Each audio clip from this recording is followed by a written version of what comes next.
seka foko lakana kɔni ko o bada ko sabatilen don an fɛ yan Djenne mara kɔni kɔnɔna na bari ka da kan hali bi yɔrɔ be yɔrɔ la bi ka dɔn yɔrɔ kɔni kɛlɛ an bolo kamanagankow ye dugu dɔw yɛrɛ be yen bi na olu wulila ka bɔ u sigiyɔrɔw la yɛrɛ bi pepepe olu be diɲɛ kɔ kan bi u carilen don diɲɛ fantan naani bɛɛ lajɛlen na bi badenyaw farala yen sinjiyaw farala yen furuɲumanw farala yen teriyaw farala yen nɔ bari ka da kan ni fiɲɛ wulila bɛɛ tɛgɛ bi kunnadoni de sanfɛ o kɛra ko ye min a kɛn bɛ ka Djenne ka bɛɛ dusukun kami bi i n'a fɔ mura kɔni o jabajɛlen don bi gɛlɛya kun be o yɔrɔnin kɔnɔna na nga ka ni fɔ an ka finitigiw olu taara ka taa dangarike yen ni k'u kɔ don u ma segin tuguni o kɛra sababu ye kulu marfatigiw olu fana u nana tasarabɔ la o tasarabɔ o de kɛra sababu ye min k'a to fɛn ye muraka kɔni ye gu kɔni ni k'o bila min o dusukun kami o be Djenne mara bɛɛ lajɛlen na bi hali bi lakana kɔni o ma sabati bari ka da kan waati bɛɛ lajɛlen de la an b'a mɛn de ko min ye baganw kɔni olu be ka cɛ cogo min olu be ka cɛ o cogoya la ten ni ka taa n'u ye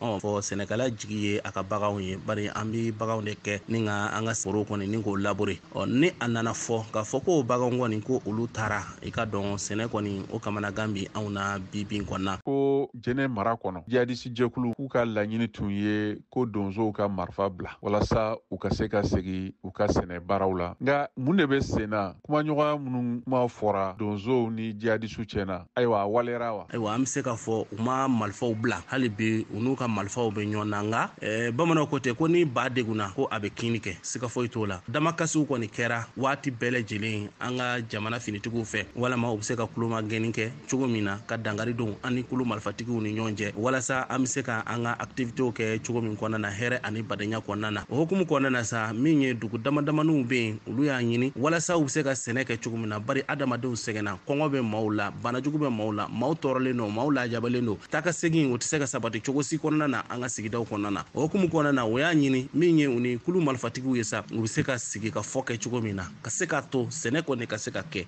walama mɔni ka se ka kɛ bagan mara ka se ka kɛ jago ka se ka kɛ adamadenw ninkun ka se ka lafiya laɲini ye min ye an ka sigi an ka kuma an ka dɛgɛ di ɲɔgɔn ma damadamaniw be yen ni an y'a mɛn o cogoya la ten k'a fɔ k'olu ye a ɲini ni ka bɛnkan don u ni kulu marfatigiw ni ɲɔgɔn cɛ ayiwa k'a daminɛ o waati kɔnɔna ka na se bi ma an be se k'a fɔ alhamdulilayi fɔlɔ an ma kunkan kɔni mɛn min ye an ka pɛsi collectif n'o ye an ka landala kɔmaw ye olu be ka kɛ ayiwa bibi kɔnɔna an fɛ yan nɔ Djenne yan nɔ dɔɔni